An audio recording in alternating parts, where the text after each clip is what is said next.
시선들의 춤 끝엔 내 your ways 세상의 창문 중 내게만 반응해 단어를 뺏긴 듯 Lost in translation 알잖아 이건 넌 너 이상의 signs 어린애처럼 가나다라 배워가는 나 Yeah yeah I'm not for you 생각해 종류 너만 Baby just tell me I can't read your mind What's your love language? What's your love language? 너를 더 알고 싶어 What's your love language? 너를 말하고 싶어 Teach me all about your love language 점점 깊이 알고 싶어 너의 language What's your love language? Yeah Feel good Feel good Feel good You want Feel good Feel good Feel good You want Get the hell outside bro We stepping out now You're falling the second 달꾹질 now loud I feel like I'm empty Microphone check 1, 2 팔자 좋은 날 쓴소리 듣고 알코올한 방울 없이 word Choke on the fire 이미 주제 그딴 걸 왜 찾니 날 따라해봐요 이렇게 오늘만 산다는 맘으로 부질없게 yeah. Spin the water go basketball 결결이 영원한 소란 모두가 차오나와 Beat your head up act like a rock star 눈살이 찌푸려지게 결국엔 몸짓 소짓 drive me crazy 호기심이 쳐버리게 when I say Feel good Feel good Feel good You want I say Feel good Feel good Feel good You want Oh, you're magical, baby I'm blown like dynamite I've had it picking on daisies So clear it's you and I Can we make it alright, make it alright, make it alright I wanna take it all night, take it all night, take it all night Shoot through the heart with your hocus pocus You make it hot to focus I think I'm falling in love Baby, what with your wand turn me into a salt I wanna write you a magnum opus I think I'm falling in love You make it hard to focus You got that hocus pocus Hocus pocus, hocus pocus, hocus pocus, hocus pocus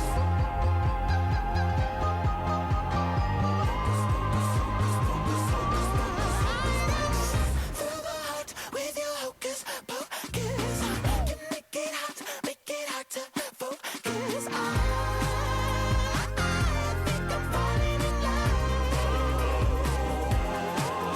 Baby, work with your wand turn me into a salt I wanna write you a magnum opus I think I'm falling in love You make it hard to focus You got that hocus pocus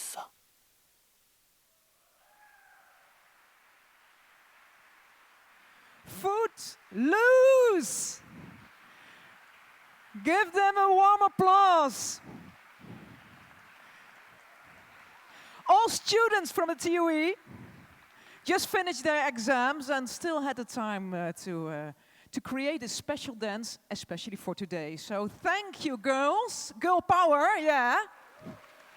Footloose! Thank you, thank you. Yeah, that was an energetic start of the day. Welcome. So, who got train problems? Yeah, you're here. You made it. Welcome, especially to you. Maybe there will be some more people coming during the day because there were some difficulties with the trains. That's never happening in the Netherlands, but just today. But How fine that you made it. And welcome to this yearly congress of the EWUU Alliance, where we'll be here gathering for new insights, information, and of course to meet each other. A warm welcome to you, the board members of the partners in this alliance. Thank you for coming and joining. About today, we have a special program with all kinds of insights. We have 2 keynotes, we have breakout sessions, and did you already visit our market with the projects and also the more information about the EWUU Alliance programs? And because we are here in Eindhoven, in the Paterskerk, did anyone was here before? Yeah, nice. Yeah, it's really nice. We will be here in the end of the day also. And when you came in, you all got your key card. I can see them from here because they have a very bright color. And did you already notice that there is a second thing on your key card? It's a mushroom card. Yeah. It's from Kuko. It's one of the programs of EWUU. And it's just about collaboration. The mushroom is like what you see, but under the ground there's a whole network of all kinds of collaborations. But how do you find those persons? There's also a question on the back of the card, and that's like a starter. So please go to a random person today and start to ask the question. My question is, let me see. When did you feel like you had a lot of time? Never, I think. Okay, not preparing today. My name is Cindy de Koning. I work for the university here in Eindhoven, and I will be your moderator today. So I try to keep track of the time, but we started a little bit later, but we call that here in Brabant het Brabants kwartiertje. Do you know that? Brabants kwartiertje is the 15 minutes of the province, so we always start later here. Okay, for today, did I say everything I had to say? Because they asked me a lot of things. Oh yeah, we have Thijs over here, it's a videographer. We have Bart over there, he is a photographer. If you don't want to be in the picture, just say that to them, and they won't film you, but you won't even notice they're here.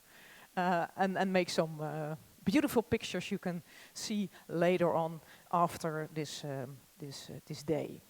Let me see, 6 years, congratulations, yeah.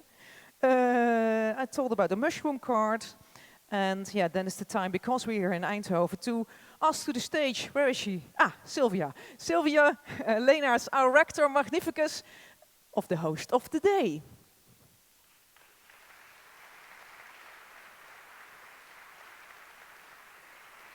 So, a little present for you, Silvia. Okay, thank you. Yeah. Okay, it's a beautiful day here in Eindhoven for hosting this event. Yeah, I think it makes you proud that we are the host this year.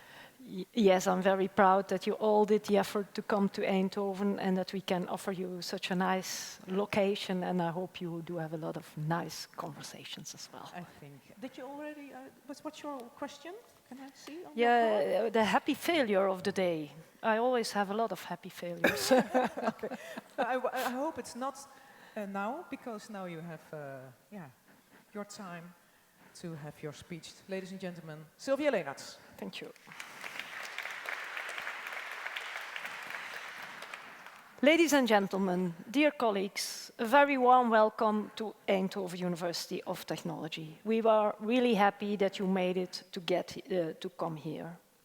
You probably walked, biked, or drove through this city this morning. Maybe you came from the station through the center, or you biked past the old Philips buildings on Streep S. The factory halls where Philips once employed tens of thousands of people now house design studios, startups, restaurants, studios for artists and engineers working side by side. In the early 1990s, Philips restructures on a massive scale. Thousands of jobs disappeared. The region that had built its identity around a single company suddenly had to find a new identity. It was a long and often uncertain process in which universities, companies, local government and citizens had to figure out together what comes next. ASML is the most visible result of that process. Founded in 1984 in a shed on the Philips campus, it grew into the company that now is essential for the global semicon industry. Without ASML's machines, the chips in our phones, or hospital scanners, or the data centers running the AI systems we are all talking about couldn't be made. But that did not happen coincidentally. It happened because people from knowledge institutes, universities of applied science, industry, and policymakers sat together. Because they trusted each other. They gave each other time to grow and connected to the world around us. It was also looking and listening, what does society need? How can we rebuild an innovation ecosystem, connecting people who trust each other? And the story about Eindhoven is about transitions. But the transitions we face today are even of a bigger order than they were several years ago. The shift away from fossil fuels is reshaping energy systems that took a century to build. Healthcare is moving from treating illness towards preventing it, and it should be accessible and affordable. Digital technologies are changing not just how we work, but also our values, our norms, and how knowledge is created, shared, and governed. These challenges cannot be solved by any single discipline, sector, or institution. They raise the questions for universities about how to position ourselves in relation to the changes unfolding around us. Whether we study transitions from a distance or whether we are willing to be part of them. At the end of the 19th century, the American philosopher and educational reformer John Dewey wrote that education is the fundamental method of social progress and reform. Dewey was writing at a moment when industrialization was changing society faster than its institutions could follow. His point was that a university only has meaning in relation to the society of which it is part. Does a university have to educate the talent of today, or do we have to educate the talent for tomorrow? In September 2024, Mario Draghi drew a harder conclusion in his report on European competitiveness. Without action, Europe will have to compromise its welfare, its environment, or even its fundamental values. Draghi was not writing about education, but it is related because he was writing about research, about industrial collaboration, about the capacity of European institutes to act together under conditions of geopolitical pressure and technological acceleration. What Dewey understood as a pedagogical principle has become a strategic necessity. And that necessity raises a more specific question. What do European universities bring to that tasks that others do not? To answer that, it helps to step back for a moment. We live in a world where speed has become its own argument. The pressure to move faster, scale faster, decide faster is real and visible. We hear that Europe has to compete with the US and Asia. Otherwise, we lose our position. In that context, we are often portrayed as slow, weighed down by democratic procedures, privacy regulation, the complexity of working around 27 member states. There is something to that. Democratic decision-making is slower than autocratic governance. Privacy rules are more demanding than the free use of data. Our values cost us speed sometimes, but our values truly matter. Because technology that operates under European law gives citizens, companies, and institutions a degree of certainty that no other algorithm can replace. That trust is also an economic asset. European standards have become global standards, not because others are forced to adopt them, but because trust spreads. Transparency, privacy, fair working conditions, these are not a price we pay for who we are. They are part of the reason why the world looks to Europe when it wants technology to rely on. It is also the position from which we as universities together can act as something more than knowledge producers.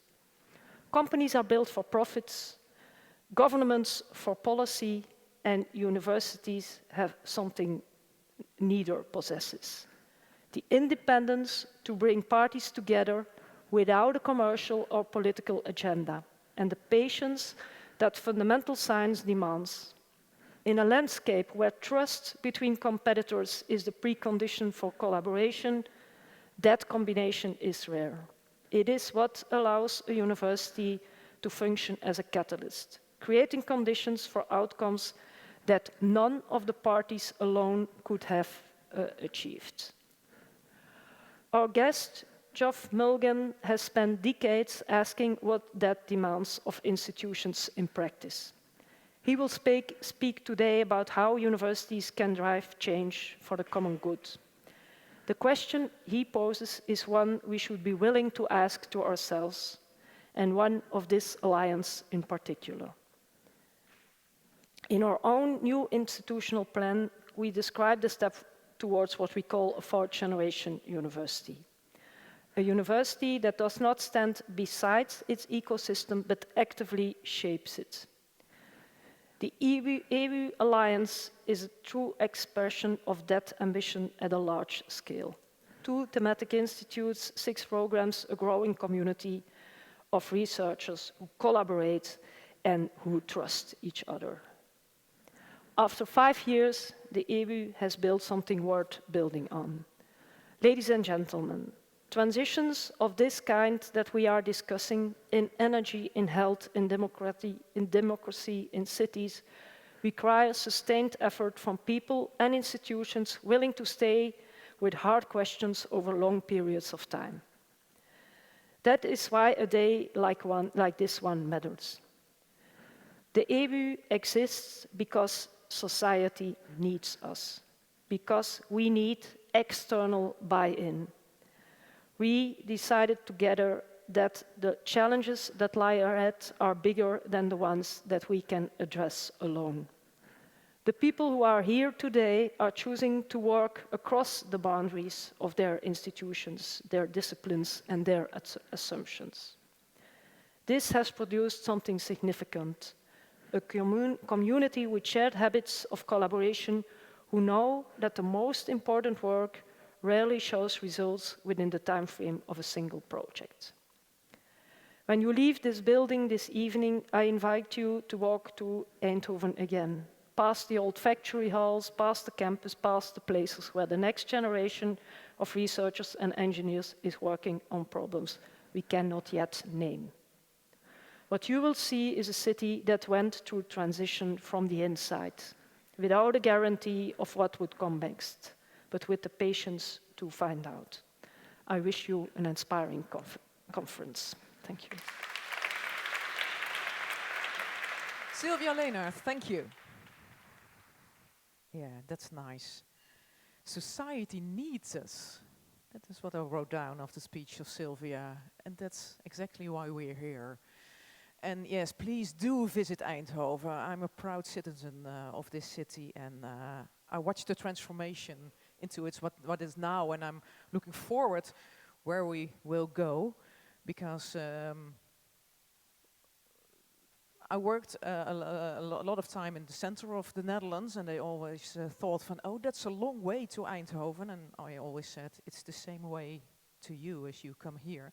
And we are a hidden pearl, I think, but now we are ready for the world. So that was a little bit of, een reclameplaatje voor Eindhoven, but I'm very proud of it, so you know. Okay, all the way from London, Silvia addressed him already. We have a special guest for you today, and his name is Geoff Mulgan, Professor of Collective Intelligence, Public Policy and Social Innovation, wrote several books. I thought, oh, you wrote 2 books? No, it's exactly, there are 12 and 2 more coming. So please take notes, because what you have to say is very inspiring. Ladies and gentlemen, Geoff Mulgan.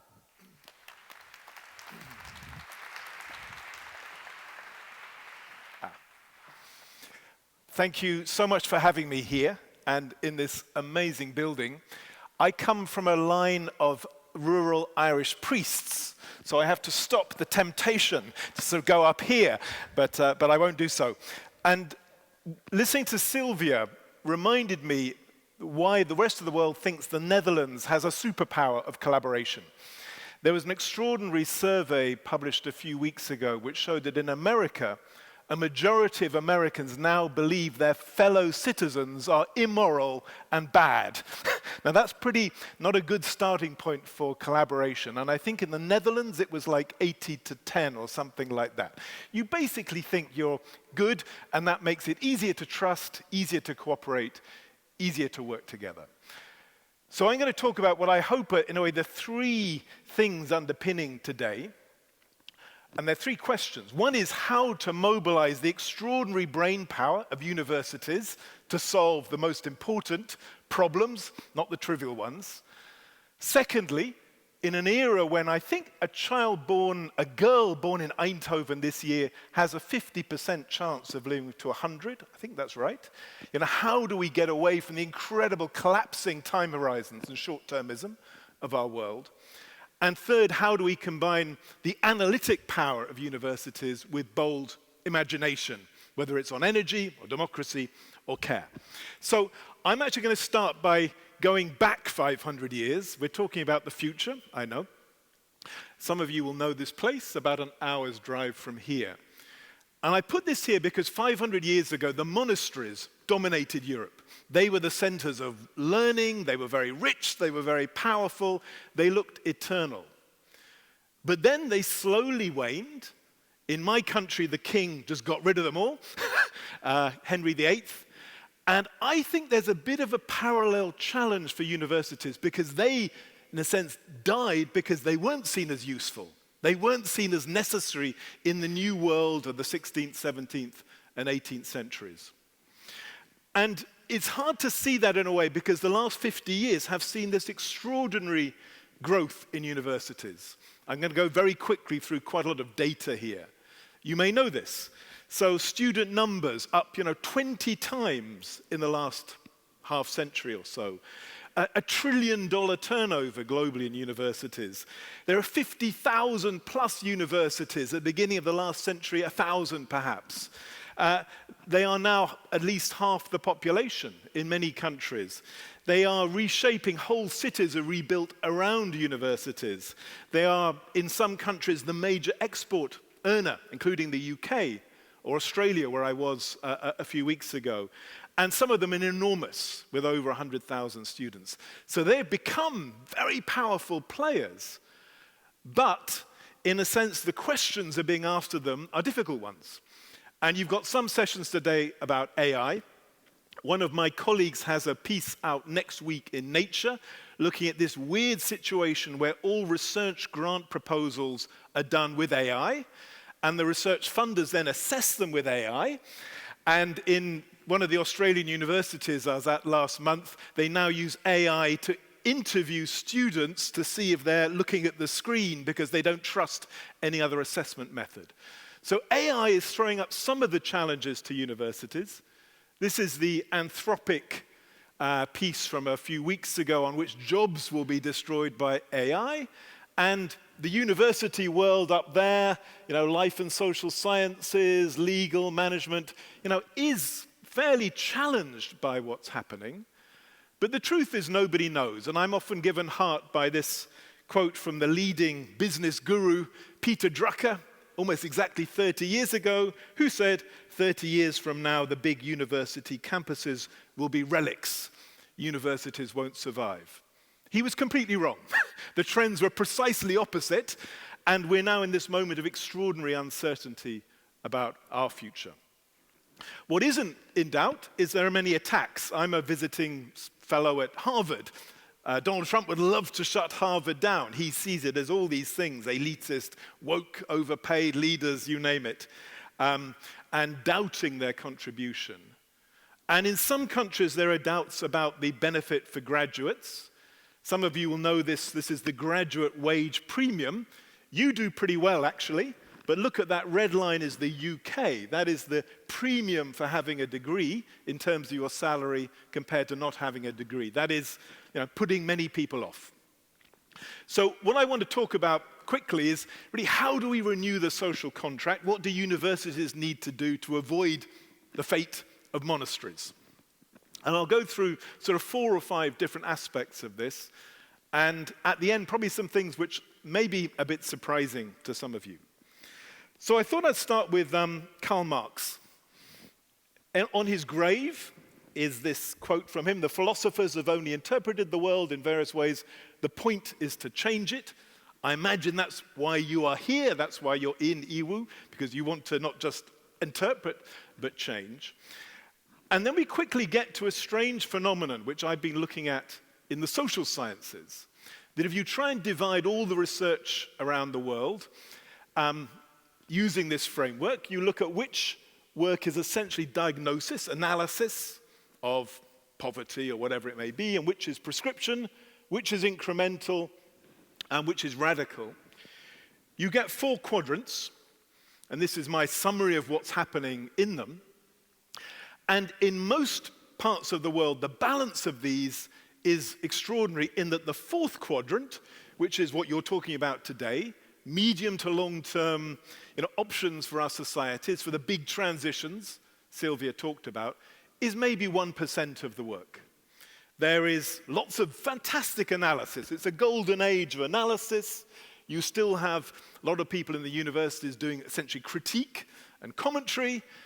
Most of the policy-oriented work, and I've worked in many governments, I'm basically a bureaucrat, I should say, you get very incremental policy ideas, but very little which is even 5, 10, let alone 20 years out. And this, I call this the quadrant 4 problem. One of my colleagues who's probably about to be elected Deputy Prime Minister in Wales called it the 10th chapter problem. He said the world was full of social science books with 9 chapters of fantastic analysis and diagnosis, and then a feeble 10th chapter with a few ideas of what should be done. And as a politician, he thought that was a problem. There is a great tradition of social scientists and academics who have married profound imagination and analysis, diagnosis and prescription. These are just some of them, like Amartya Sen, Eleanor Ostrom, Rona Rappaport, and even Florence Nightingale. But there are far fewer today. And I've been having discussions with many, particularly younger academics. Why is this? Why is quadrant 4 so empty? They talk about disciplines. The old disciplines still police their boundaries. So truly transdisciplinary work is quite hard. Peer review, certainly in Britain, essentially kills anything involving creativity and innovation. The incentives and funding structures are biased strongly against what you're talking about here today. There is a futures field, but often it doesn't have the disciplinary knowledge you have in universities, so it's not quite plausible. And I guess there's a fear of politics in some parts of the world. Anyway, all of this conspires to mean that if you want to get on in economics or psychology or political science, you're much better doing analysis than creative, forward-looking design. And what I think we're needing is something equivalent to what we have in fields like architecture. So in architecture, people build what they call maquettes, which is sort of models of what they would like to see in maybe stripe B, or whatever it might be. So I got that wrong, didn't I? They're designs where you look at what could democracy be in 30 years' time. And then you can interrogate it, and you need transdisciplinary teams to do this work, and they need to use a lot of methods, and the book I've got coming out later this year from Oxford University Press goes in detail into all the methods which can be used for this kind of work. And then you assess them, how coherent is it, how creative, does it fit with the evidence, and so on. And this gives us what I think is also implicit in all your sessions this afternoon, which is a kind of architecture of both thin and thick social imagination. So for example, the circular economy, I first got involved in that about 30, 35 years ago. The idea was, I think, originated mainly in the 80s. It then started generating new concepts around recycling and reuse and so on, and then implementations in plastics and glass and paper and electronics, and then laws and programs, and then lots and lots of examples. And that took the thin idea of let's have an economy which is circular and made it really thick, embedded in the practice of thousands and thousands of people all over the world. And in a way, that's what we need in every field, that thickening process, which links often the academics and the practitioners in collaboration. So, for example, in care, a very topic I'm working a lot on at the moment, every country is going to need to reimagine its care in the next 30 or 40 years for an aging population. You have some fantastic innovations in this country, I should say, but we still don't really have a sort of synthetic view of where we should be heading. How do you combine all these different technologies and coaches and mutual support and the design of homes, the residential care? How do we act on all the evidence which says that socializing and resisting isolation is as important for your health as the physical, medical support, which was the primary emphasis in the past? So that's one example crying out for a new kind of work. And as far as I'm aware, this isn't being done anywhere in a systematic way. Democracy is another example. I've got a piece coming out next month on this, again, trying to suggest what might a roadmap look like for the next 20 or 30 years. Again, partly using the lessons from citizens' assemblies and juries and participatory budgeting, but also all the technologies and AI which you can now use to strengthen democracy. And again, we need this kind of synthetic work which is imaginative, but also grounded in experience and evidence and practicality. And I don't see, again, much of that happening anywhere in the world. There's fantastic diagnoses of the crisis of democracy, but not nearly so much in terms of solutions. And one of the fields I particularly work on now is institutions. In 2024, the Nobel Prize for Economics went to this guy, Darren Acemoglu, for his work showing that institutions were the best sort of shaper of economic growth and societal success. Brilliant work.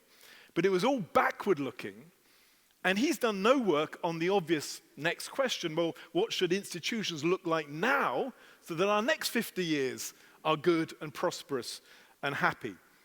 And so I work with a whole bunch of people around the world trying to create a new really discipline of institutional design, breaking us free from the kind of organograms, the pyramid hierarchical organograms which dominate, to these new models of meshes and stacks and mycelium. You mentioned mycelium, like models of institutional design.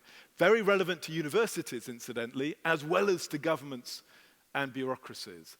But this is work not really happening in universities, and yet probably vital for, again, many of the things you're talking about today. And if you're interested, the Institutional Architecture Lab is the little thing we do to bring some of this together. And I think it's relevant to research design because one example of a new institution is the Focused Research Organization. This has been developed in the US as a way of bringing together transdisciplinary teams to do breakthrough work on the frontiers of science, and then with a very strong focus on implementation. They're very well funded, $30, $50 million each. But what's weird is they're all doing fantastic science stuff, but almost nothing on care, democracy, welfare, the things which actually probably matter most to our societies. And in the UK, we have a new body called ARIA, with €1 billion plus. But again, it's all on breakthrough science, which is great, and nothing on solving big social problems, which seems to me absolutely crazy. So I'm going to briefly mention 2 or 3 other things before stopping, hopefully with some time for questions.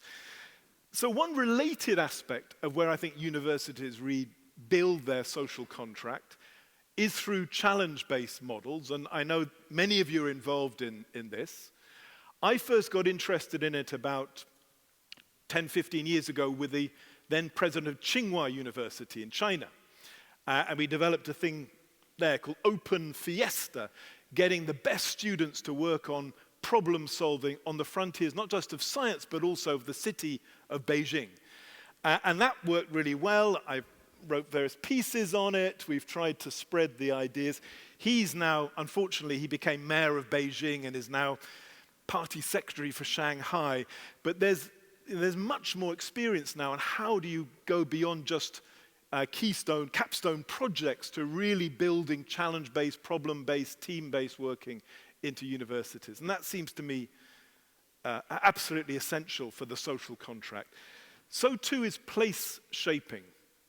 And I know, again, this is something you're very engaged in. And I think collaboration is quite a weird thing. You're all here because you're collaborators, but collaboration is not always good. And one of the theories I have is that collaboration has an inverted U shape. If you do no collaboration, you're not very good. But if you spend all your time collaborating, you also don't perform very well because you're not doing your day job. So you have to find really the optimum parts of collaboration, and often it's better to be working intensively with another 4 or 5 or 6 collaborators rather than weekly with maybe 20 or 30. And there's another side to this, which is physical design. You may have heard of this. The Allen curve was research done at MIT a long time, 50 years ago, which showed how much people collaborated depending on where they sat. And you can see there, if you sat 2 meters away from someone, you were 4 times more likely to talk to them than someone 20 meters away. And if they were on a different floor, you probably would never talk to them at all. So collaboration needs a lot of curation and help. It doesn't happen automatically, but physical concentration is useful for it. So I'll go over this. Cesar Hidalgo is a very interesting academic now based in Toulouse who works on these knowledge flows. These, I think, are one of the reasons why, despite the internet and AI, we still see this focus on place shaping and universities at the heart of innovation districts. These are a few of them around the world, like Mars in Toronto, Medellin in Colombia.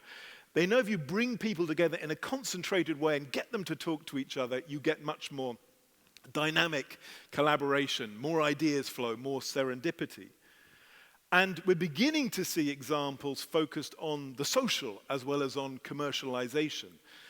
This one is in Cardiff, the Social Science Park, which has academics, people from government, the city, NGOs, all in a single rather nice building called Spark. And a few weeks ago, I was helping with this thing, you probably can't see it, in Melbourne, called the City North Social Innovation Precinct, where RMIT is trying to do the same thing around social innovation. And again, you won't be able to see, the topics are the clean economy, future engineering and technology, social care and well-being. Again, trying to combine the practitioners, the innovators, the academics, and the policy people in a much more sort of concerted way to solve problems. And then the fourth thing, which may or may not be on your agenda, but I think is going to become much more important, is what do universities do for all the other people, not your undergraduates, but in an aging society? And there are lots of examples. I've been involved in some of the big ones, like in Britain, we have the Open University with 200,000 students. We have a thing called Learn Direct. We have universities of the third age, where older people teach other older people. And I think the big question for universities is, what will their role be in this? How will they cope with different kinds of credentials and assessment new mixes of online and offline. Singapore is one of many countries introducing an entitlement, a lifetime entitlement for people to buy education.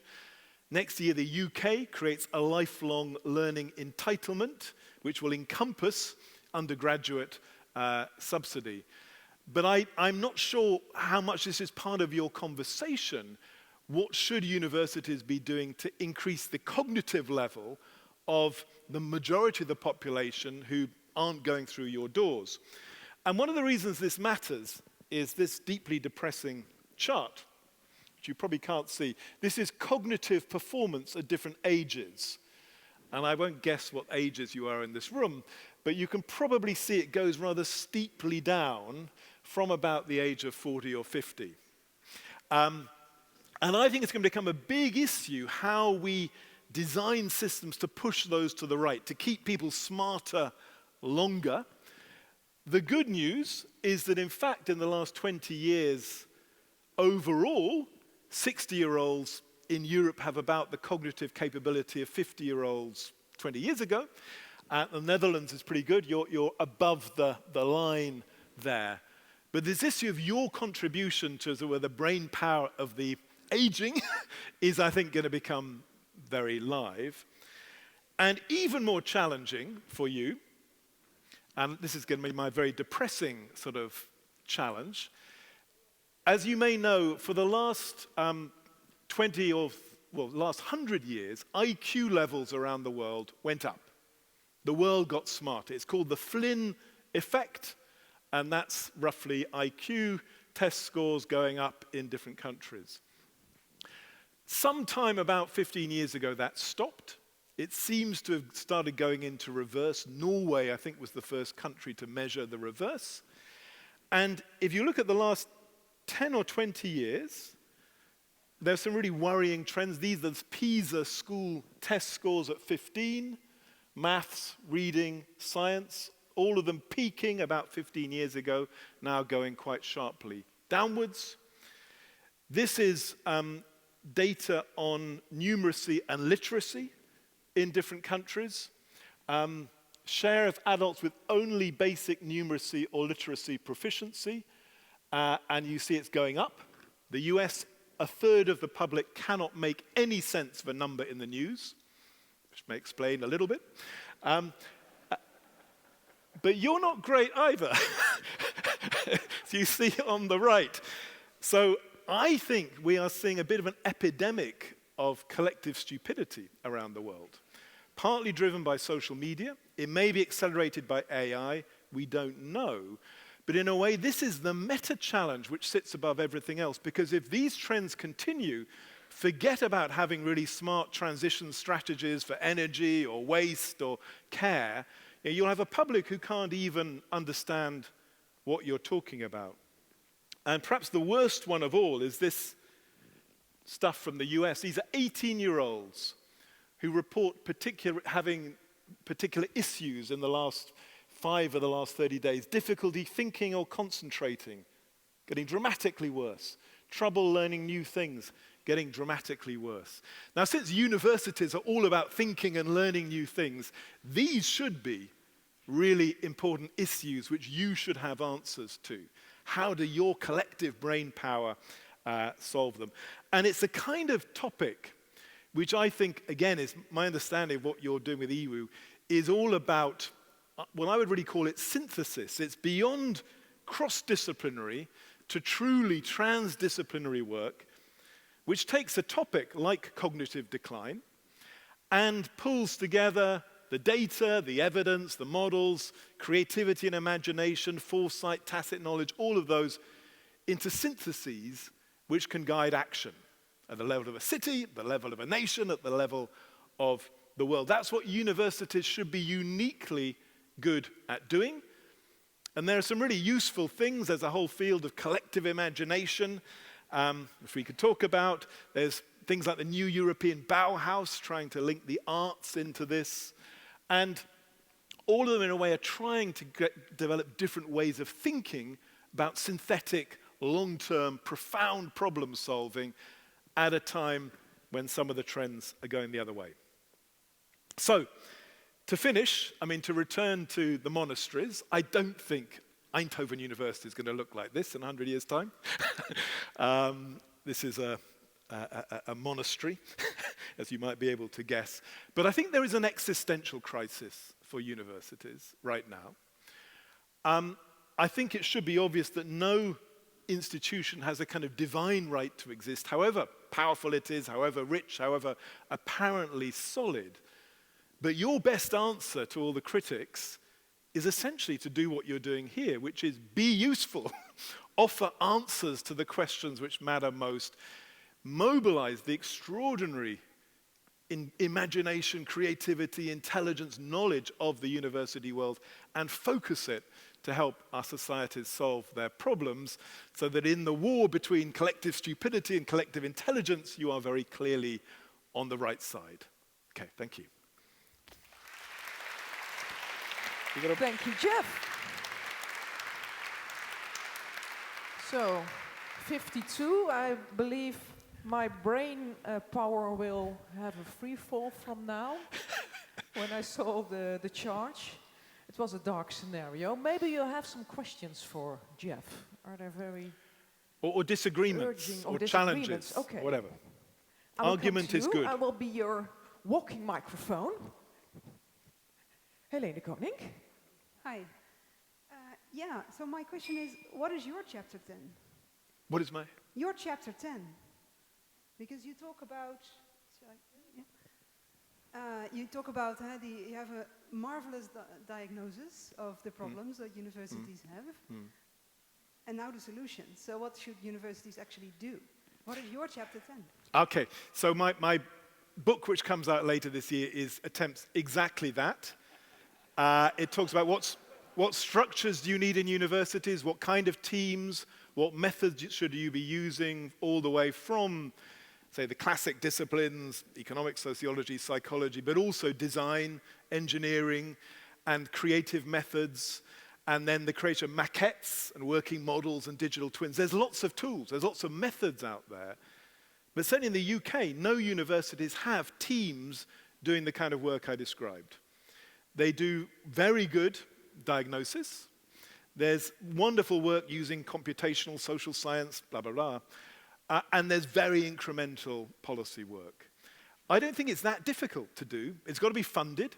So I think it's mad in my country we put £1 billion into this new organization, area for science, but nothing for solving the problems of welfare or inequality or, and so on. So, and then I think within governments, as I said, I'm mainly a bureaucrat, they need an absorptive capacity so that when really good ideas are coming out of the universities, they know how to use it.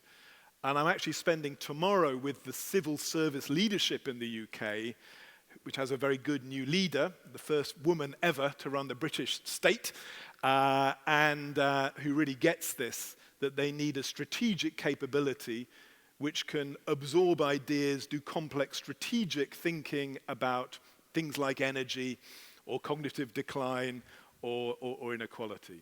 And you need both at the same time. Okay. And sorry. Yeah, it's exactly her topic, energy, so that was a good one for you.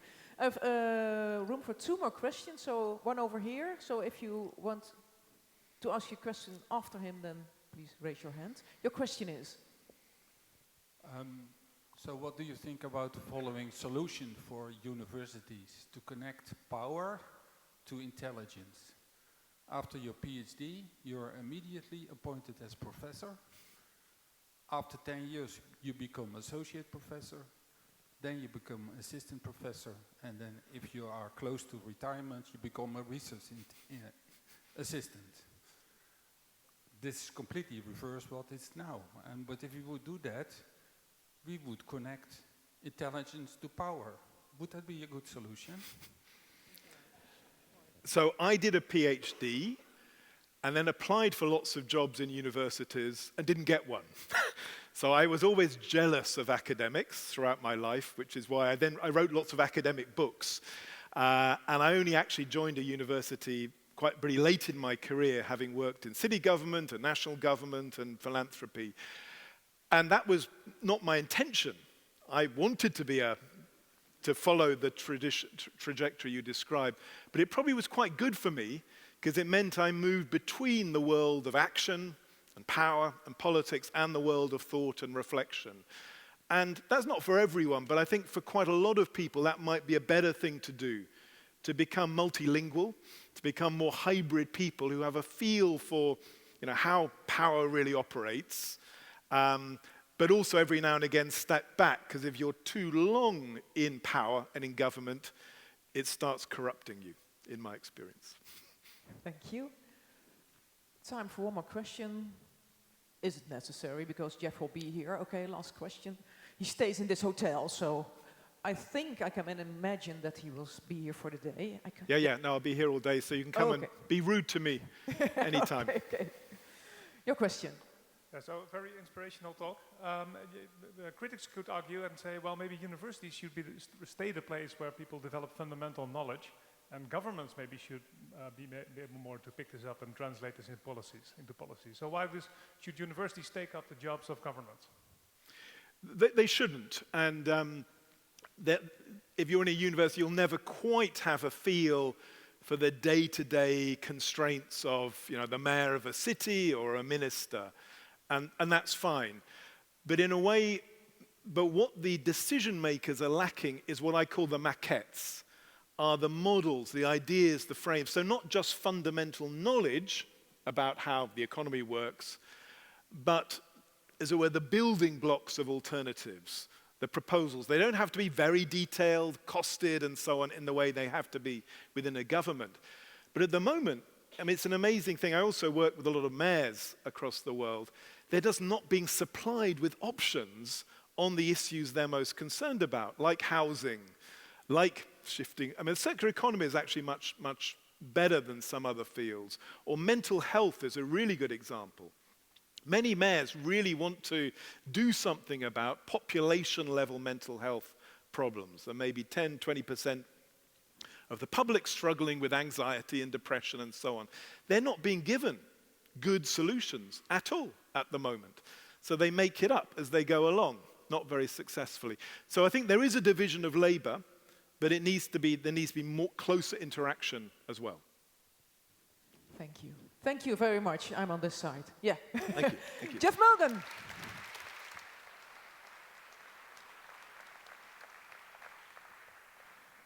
Geoff already mentioned collaboration, not only within your university or with other university, but with society. That's where we're here from, right?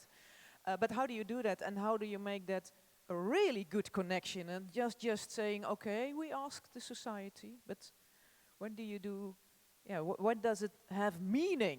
That's what our next speaker is going to talk about. Maral Mahdad, Assistant Professor of Innovation Management of our wonderful university here in Eindhoven. Give her a round of applause.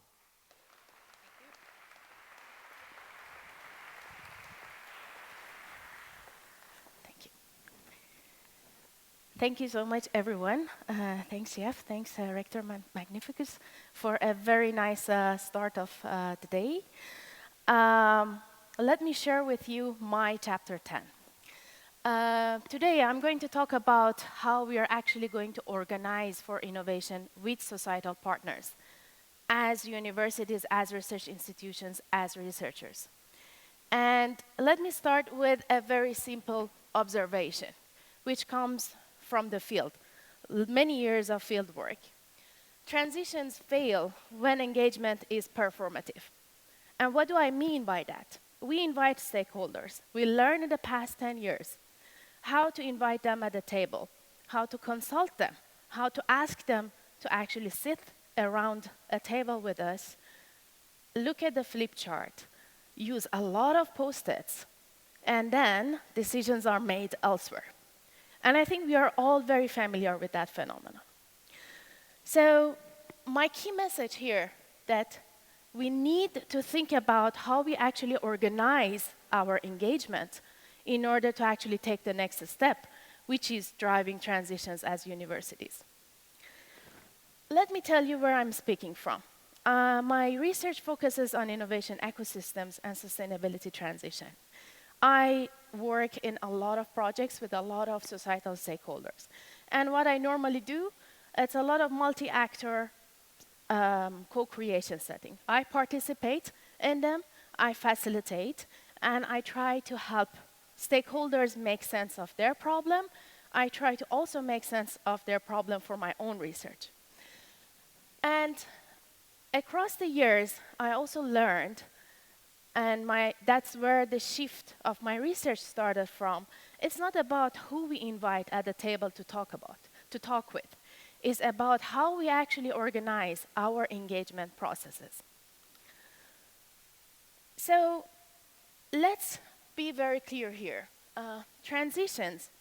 In transition processes, most of the time, we try to treat stakeholder engagement, inclusion as an add-on, as something nice to be part of the process, as something nice to add to the work package for, because we want to co-create with stakeholders. But our research showed that inclusion is very distinct from participation. And I think that's a very crucial point where we actually take things, we can improve on things, practicing inclusion and not only participation. We might be invited at the table, but we might not be included at the table. We carried out a research for over 2 years. We conducted 114 interviews with stakeholders. We ran multiple workshops, which many of them lasted for actually an entire day. And we learned that inclusion is not automatically created. It needs sustained effort, time, and resources. So this brings me to my central argument, and that is inclusion is an organizational accomplishment. That means that inclusion needs to be practiced through certain interdependent practices, which actually help stakeholders to bring their ideas to the table and help the researcher to actually work with these ideas toward the solution for our big societal problems. These practices are interdependent, iterative, and political. So let me tell you what does it mean when I talk about organizing for stakeholder inclusion. Our research shows that there are 4 central practices that play a role when it comes to unpacking and unfolding inclusion in multi-stakeholder setup. The first one is trust formation. Yes, we trust our fellow citizens very well, but actually, are they enabled and empowered enough? Do they feel safe enough to actually share their ideas? Do they feel safe enough to disagree with us as researchers, to disagree with the government member in the table, around the table? So trust formation is the backbone of every stakeholder inclusion and in every stakeholder inclusion practices that we talk about. Then it comes to the second practice, and that is the common language creation. What we observed in our research is that transitions do not fail because there is disagreement in the room. They fail because there is misunderstanding. We do not speak the same vocabularies. Many stakeholders that sit around the table, they have different assumptions, different goals, and they actually communicate about their assumptions and goals from a different language. It requires a lot of effort from the facilitators to actually translate those vocabularies to different stakeholders' setup. Then it comes to role transformation. That's the third practice. And by that, we mean that we need to empower stakeholders, societal citizens, our society, to own the problem. We need to see them in the room. They need to actually feel that they are sharing the problem. They are owning the problem, and they are working with the problem towards the solutions, which these solutions are actually beneficial for them. And the expectation alignment, last but not least. Indeed, many of our stakeholder engagement practices failing not because the 3 other practices are not in place, but it's because the least exciting one, and that is the expectation alignment, is not in place. People come around the table with different expectations. This is much easier said than done, but actually coming to a common understanding of a problem by different stakeholders and common understanding of a solution which everybody builds on towards, it's a timely and resource-consuming effort. However, we also learned that transitions occur in ecosystems. Ecosystems are needed to actually make transition process. But when you bring things in an ecosystem perspective, when we bring our ideas into an ecosystem, things often become more complex. Because we are moving from initiative level to an ecosystem level, to system of systems where everything are connected together, interdependencies are higher. There is an uneven relational capability and power distribution.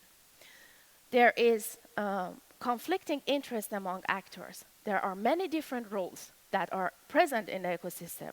And there is a different institutional logic that shape the transitions toward where the power stays and actually identify the directionality of the transition processes.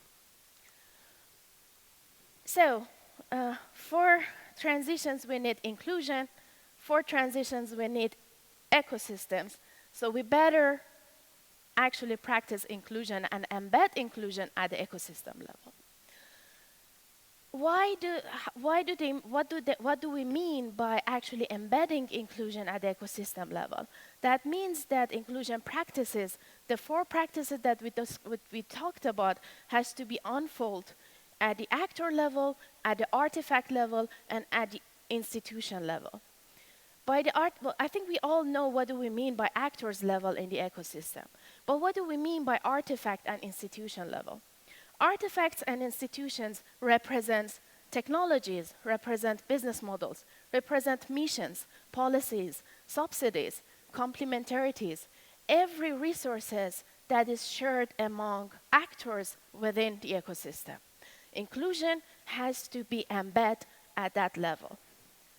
And also to the institutions, to the norm and the rules of the game, to what we perform, to the funding structures, to our research hierarchies, to everything that is actually shaping the world around us. So, is this going to be an easy job? No, but that is something that we identify in our research, not as facilitation, but as an orchestration. So orchestration is a concept that becomes very relevant in these situations. It means where there are where convening actors and creating shared spaces become important. Orchestration underlies facilitating knowledge exchange, aligning goals, incentives, and expectations, and maintaining and sustaining collaboration over time. That actually underlines orchestration. So orchestration is not an intentional work, it's an actually organized work. And that brings me to the last point where I actually like to reflect on what our Rector Magnificus mentions. Who could actually take the role of an orchestration in this situation? We believe the universities are actually, because they can benefit from the power of being able to act as a neutral convener, to provide analytical and reflective capacity that is required for transition, to connect domains, disciplines, sectors, and actors, and to be able to create spaces for experimentation and learning. They are situated in the best place to actually orchestrate such an inclusion practices in ecosystems. And this is what we advocate for and what we practice, or we try to practice on our day-to-day job here at TU Eindhoven, to be a 4th generation university, a 4th generation researchers, 4th generation educations. We take the hat out of becoming an observer to becoming an engaged orchestrator of collaboration together with societal partners. So if there is a bite I would like everyone to take home with you today. To distinguish between inclusion and participation when it comes to facilitating multi-actor setup, when it comes to facilitating collaboration and reaching to an optimal level of collaboration. To think about how to organize for stakeholder inclusion more proactively and together with them. To practice the 4 interdependent practices that we talked about when it comes to organizing stakeholder inclusion. And actually to think about who could take the lead in orchestrating such a process. So I do not think that we failed transition because we lack ideas. We actually have very good ideas. We have very good technologies. We have fabulous initiatives, programs, thematics. What we might want to work on is how to actually organize inclusion, stakeholder inclusion with societal partners better. Thank you. Maral Mahdad. Thank you, Maral. Question for you. Yes. Into the light. Yeah. Okay, so we're here with an alliance. This was especially about a university. Yeah. What role could the alliance take? Do you have a takeaway for them? Because the title of today is Driving a Transition in Society with Society. So how can they perform that? I think in the alliance we come up with very interesting societal-driven problem. What I believe we can do much better is to actually help them own or be a part of the ownership of the problems we are trying to solve. Let them be more present in the room, become stakeholders, the more powerful stakeholders of the alliance itself. So then they help shaping ideas, but they also help implementing the ideas and taking a step further. Yeah, so not only at the table, but in the hall. Yes. Yeah, thank you. Thank Maral you. Mahdad. Thank you.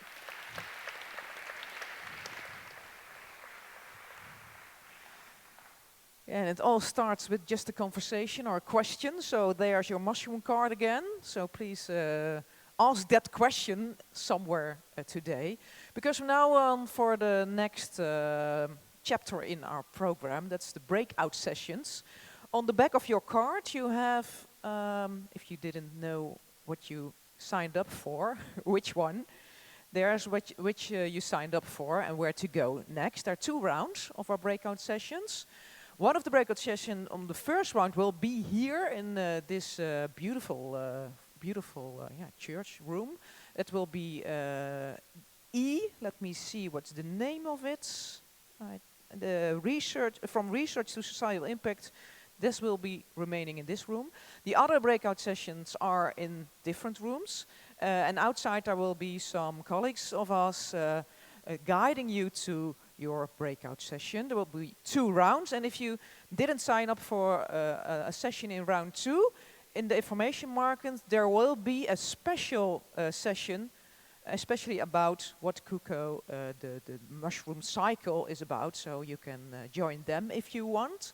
So we'll be here back at around 5 for the last part of today. There's a little break in between the 2 sessions. Yeah, and have good sessions, I would say. So thanks, and see you later.